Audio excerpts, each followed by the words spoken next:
तो आज की इस वीडियो में हम बात करने वाले हैं factorize by the middle term splitting. ठीक है ना। इसी मेथड को समझेंगे खाली हम। ठीक है कि यानी कि मिडल टर्म स्प्लिट करके जो है किस तरह से जो है ना क्वाड्रेटिक पोलिनोमियल को, क्वाड्रेटिक इक्वेशन को कैसे जो है ना हम उसको सॉल्व करते हैं, यानी कि उसका फैक्टराइजेशन करते हैं। ठीक है बेटा, क्लास 8वीं से लेकर 10वीं तक के लिए जो है ना ये सवाल हैं एक तरह से, क्योंकि उनके अंदर ये चैप्टर आता है। 8वीं क्लास में भी मैंने देखा है, 9th में भी और 10th वाले बच्चों के लिए तो है ये एक तरह से। ठीक है, तो मैं चाहता हूँ कि इस वीडियो को आप अच्छी तरह से देखो।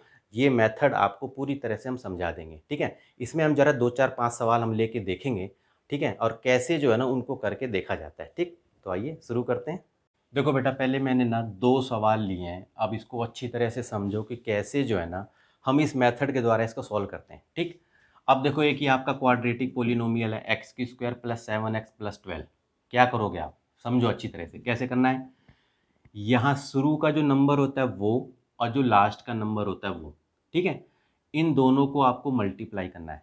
एक्स को नहीं मल्टीप्लाई करना है, यानी कि कोई वेरिएबल नहीं मल्टीप्लाई करना है। अब जैसे देखो यहाँ पर कोई भी नंबर नहीं है तो 1 माना जाता है। ठीक है, तो 12 और 1 को मल्टीप्लाई करोगे तो क्या आएगा, 12 आएगा। ठीक, अब आ गया आपका 12 मल्टीप्लाई करने पर। अब 12 के ऐसे दो फैक्टर आपको बनाने हैं जिसको प्लस करने पर बीच का नंबर आना चाहिए, यानी कि प्लस में 7 आना चाहिए। अब इसके फैक्टर बना लो, कौन कौन से हो सकते हैं। तो जैसे देखो 12 1 जा 12, 4 3 जा 12, 6 2 जा 12। तो इस तरह से हम फैक्टर बना सकते हैं। ठीक है ना। अब ये देखो 12 और 1 को यदि मैं प्लस करूँ, ये तो 13 हो रहा है, तो ये फैक्टर तो हमारा क्रॉस हो जाएगा, इसकी इतनी जरूरत नहीं है। 4 3 जा 12, 4 और 3 को यदि प्लस करोगे तो 7 होगा, तो इसका मतलब ये वाले फैक्टर हम ले लेते हैं, ये भी नहीं होगा आपका। तो हमारे 12 के दो फैक्टर बन गए 4 और 3। ठीक है, 4 और 3 को प्लस करने पर 7 आ रहा है। ठीक, अब इसको हम कैसे करेंगे। अब देखो यहाँ पर इसके टुकड़े कर दो। अब ये 4 और 3 कौन से होंगे, दोनों प्लस के होंगे, तभी तो प्लस का 7 होगा ना। तो ऐसे ही करके यहाँ पर 4x लिख देना, यहाँ 3x लिख देना, और यहाँ पर 12। इस तरह से इतना समझ में आ गया। 4x और 3x दोनों प्लस के हैं, तभी तो 7x हो रहा है। अब क्या करोगे, इनमें से आपको कॉमन लेना है। देखो 2 टर्म ये हो गई, 2 टर्म ये हो गई, अब इनमें से कॉमन ले लो आप। अब देखो इसमें से क्या कॉमन आ रहा है, x कॉमन आ रहा है। तो x की स्क्वायर को x से करोगे तो x हो जाएगा, x और x को मल्टीप्लाई करो तो x की स्क्वायर हो गया। अब 4x है, x से x कट जाएगा, बचेगा क्या, 4। ठीक है, ये समझ में आ गया आपको। अब इसमें क्या कॉमन आ रहा है, इसमें 3 आ रहा है, तो यहाँ पर ले लिया हमने x, तो 3 और x को करोगे तो 3x हो जाएगा, और 3 4 जा 12, तो ये आपका 4 है।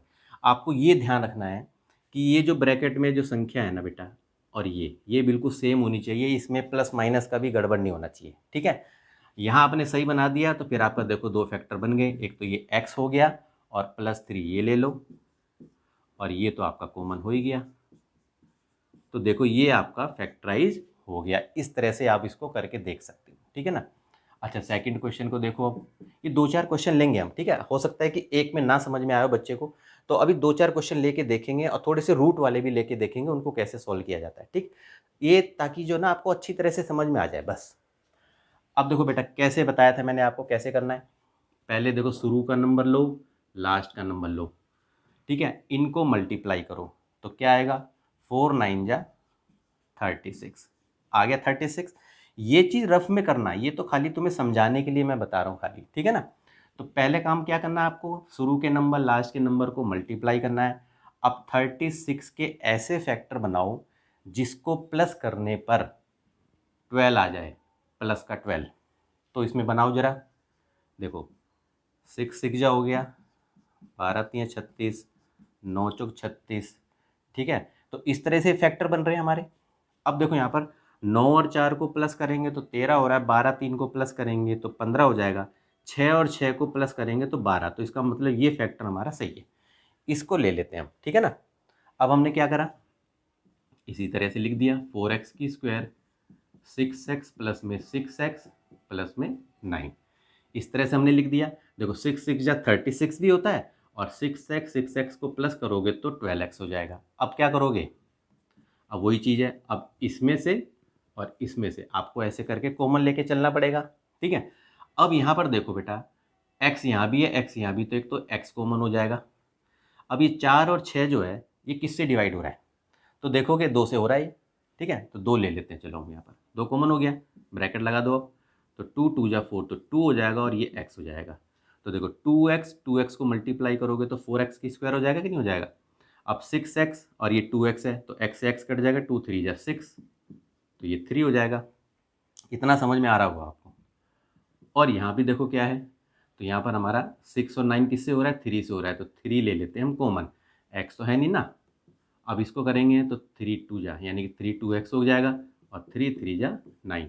इसमें बेटा सबसे सिंपल बात बताता हूँ आपको, देखो अगर यहाँ आपने सही फैक्टर बना दिया ना तो देखो यही सेम नंबर यहाँ आता है, बस ये ध्यान रखना। बस यहाँ से कॉमन ले लो और यही नंबर सेम का सेम यहाँ पर आ जाएगा, बिल्कुल इस तरह से। तो आपके फैक्टर बन गए, देखो 2x प्लस में 3 और ये 2x प्लस में 3। तो देखो ये 2 फैक्टर हमारे बन गए इस तरह से। तो इसी तरीके से आप इसको कर सकते हो, ठीक है ना। एक आधे सवाल को और लेके देखते हैं हम जरा। अब देखो बेटा थर्ड क्वेश्चन, ठीक है, एक बार और समझाते हैं अच्छी तरह से आपको। फिर देखो ये रूट वाले कुछ सवाल लेंगे, इसको भी देख लेना, क्योंकि बच्चों को ना इसमें थोड़ी सी दिक्कत होती है, ठीक है। इसको कैसे करना है वो समझ लो आप। पहला कैसे स्टेप बताया था मैंने, समझ लो फिर दोबारा से। शुरू के नंबर को लास्ट के नंबर को मल्टीप्लाई करना है, ठीक है। 4 3 जा कितना हुआ, 12 हो गया, यहाँ लिख दो 12 हो गया आपका, ठीक है। 3 4 जा 12 हो गया। अब 12 के ऐसे 2 फैक्टर बनाने हैं जिसको प्लस करने पर 13 आना चाहिए प्लस का। तो जैसे कि तुम यहाँ पर देखो 4 3 जा 12, ठीक है ना, 6 2 जा 12, 12 1 जा 12, इस तरह से बन रहे हैं आपके। 4 और 3 को करोगे तो 7 होगा, 6 2 को करोगे तो 8 होगा प्लस करने पर, और 12 और 1 को करोगे तो 13 होगा। तो ये हमारा फैक्टर ठीक है, इसको ले लो आप। और यहाँ पर हमने क्या करा, 12x और प्लस में 1x लिखो चाहे x लिखो, बात एक ही है, इस तरह से करा। अब हमें क्या करना है, अब इन दो में से कॉमन लेना है, इन दो टर्म में से हमें कॉमन लेना है। अब यहाँ पर देख सकते हो 3 और 12 है, तो ये 3 की टेबल से जाएगा तो 3 एक कॉमन आ जाएगा। यहाँ भी x है, यहाँ भी x है, तो x कॉमन आ जाएगा, ठीक है ना। अब यहाँ पर देखो क्या है, ये 3x हो गया और ये 3x की स्क्वायर है, तो x से करेंगे तो 3x की स्क्वायर बन जाएगा, ठीक है। और 3 4 जा 12, तो ये आ जाएगा 4, ठीक है ना।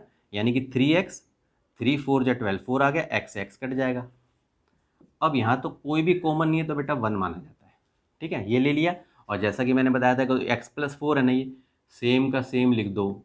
ये देखो आप, तो 1 को x से करेंगे तो 1x हो जाएगा, 1 को 4 से करोगे तो 4 हो जाएगा। ये नंबर आपका बिल्कुल सेम होना चाहिए, ठीक है। अगर यहाँ पर आपने यहाँ सही बिल्कुल फैक्टर बना रखे हैं तो ये आपका बिल्कुल सही आएगा, फिर कोई ज़्यादा दिक्कत नहीं होगी। तो आपके फैक्टर हो जाएंगे 3x प्लस में 1 और एक हो जाएगा x प्लस में 4, तो ये आपके फैक्टर हो गए, ठीक है ना। इसको देखो ये कैसे होगा, ये भी इसी मेथड से ही करना है आपको बिल्कुल।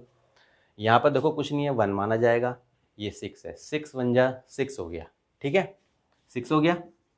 अब 6 के मुझे ऐसे 2 फैक्टर बनाने हैं कि मेरा ये नंबर आना चाहिए बीच में, प्लस करने पर 3√3 आना चाहिए। अब बच्चे इसमें कंफ्यूज हो जाते हैं, ये कैसे आएगा 3√3, ठीक है ना। अब समझो पहले बेटा कैसे होगा ये, समझ लो। जैसे देखो क्या है, मैंने कहा 2√3 और मल्टीप्लाई √3। अगर मैं इसको मल्टीप्लाई करूं तो मेरा क्या आएगा, 2 मल्टीप्लाई और √3 की स्क्वायर, स्क्वायर से स्क्वायर कट जाएगा। यदि चैप्टर 1 आपने अच्छे से कर रखा होगा तो समझ में आ रहा होगा आपको। तो कितना आ गया बेटा, 6 हो गया, मल्टीप्लाई करने पे 6 आ रहा है।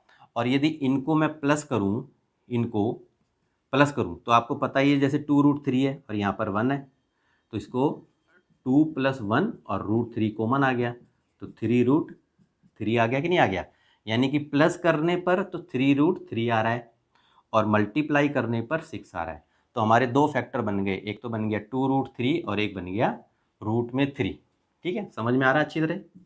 तो हमने लिख दिया 2√3x, क्योंकि x लगा तो x लगाना पड़ेगा, और √3x और 6, इस तरह से हमने लिख दिया, ठीक है। अब यहाँ पर देखो क्या कॉमन आ रहा है, जैसे मैंने बोला ना, इसमें से आपको कॉमन लेना है। अब इसमें कॉमन क्या आ रहा है, ओनली x आ रहा है कॉमन, और x को करेंगे तो ये x की स्क्वायर हो जाएगा, और यहाँ पर आ जाएगा 2√3 हो जाएगा, ठीक है। अब यहाँ क्या कॉमन ले सकते हैं हम, तो देखो यहाँ पर पहली तुम्हें दिख रहा है ब्रैकेट में x है, मैंने बोला था ना ये जो नंबर है वही नंबर यहाँ आना चाहिए। तो सीधी सी बात है कि यहाँ पर हमने √3 कॉमन ले लिया और ये हो गया हमारा x, ठीक है। तो √3 और x को करूँगा तो ये हो जाएगा, और ये चीज़ देखो यहाँ लिख दो, बिल्कुल कोई दिक्कत नहीं है, दोबारा समझे ज़्यादा करने की भी जरूरत नहीं है। देखो अब √3 और 2√3 को करोगे मल्टीप्लाई तो ये 6 आ जाएगा, जैसा कि मैंने बताया था अभी यहाँ पर देखो, ठीक है। √3 और 2√3 को मल्टीप्लाई करोगे तो 6 आ जाएगा, यही बन गया हमारा। मैंने बोला ना ये नंबर और ये जो ब्रैकेट के अंदर ये बिल्कुल सेम होना चाहिए, इसमें प्लस माइनस की भी गड़बड़ नहीं होनी चाहिए। तो हमारा फैक्टर बन गया x प्लस √3 और x प्लस 2√3। तो इस तरह से ये फैक्टर हो गए हमारे, ठीक है ना। एक दो सवाल और लेते हैं रूट वाले, ताकि आपको अच्छी तरह से समझ में आ जाए। अब देखो बेटा फिफ्थ वाला देखो आप, ठीक है ना। अब मैंने ये 2 रूट के फिल ले लिए, अब इनको कैसे सॉल्व करना है, तरीका आपका वही का वही रहेगा, करना वैसे ही है। क्या करोगे, पहले शुरू के नंबर को और लास्ट के नंबर को मल्टीप्लाई करो। यदि रूट वाले को आपको मल्टीप्लाई करना है, ऐड करना है, इस तरह से अगर आपको आता है तो ये सवाल आपको आराम से कर लोगे, क्योंकि प्रोसेस वही चलता है। कैसे करेंगे, जैसे देखो आप 4√3 और 2√3 को मल्टीप्लाई करो तो क्या होगा, 4 इंटू 2, और ये तो √3 की स्क्वायर हो जाएगा तो ये कट जाएगा, तो 4, 2 और 3 कितना आ जाएगा, 24 हो गया।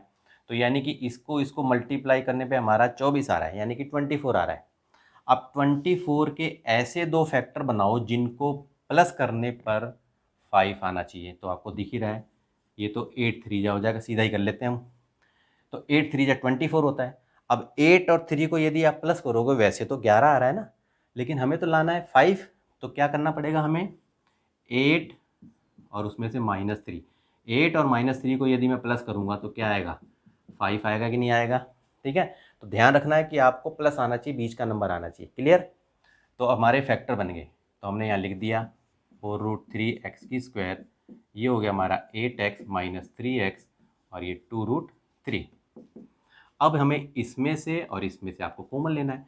अब यहाँ देखो x x है, x कॉमन ले लो, और यहाँ दिख रहा है यहाँ भी 4 है, और ये 8 जो है 4 से तो जाता ही है, तो हमने ले लिया 4, ठीक है।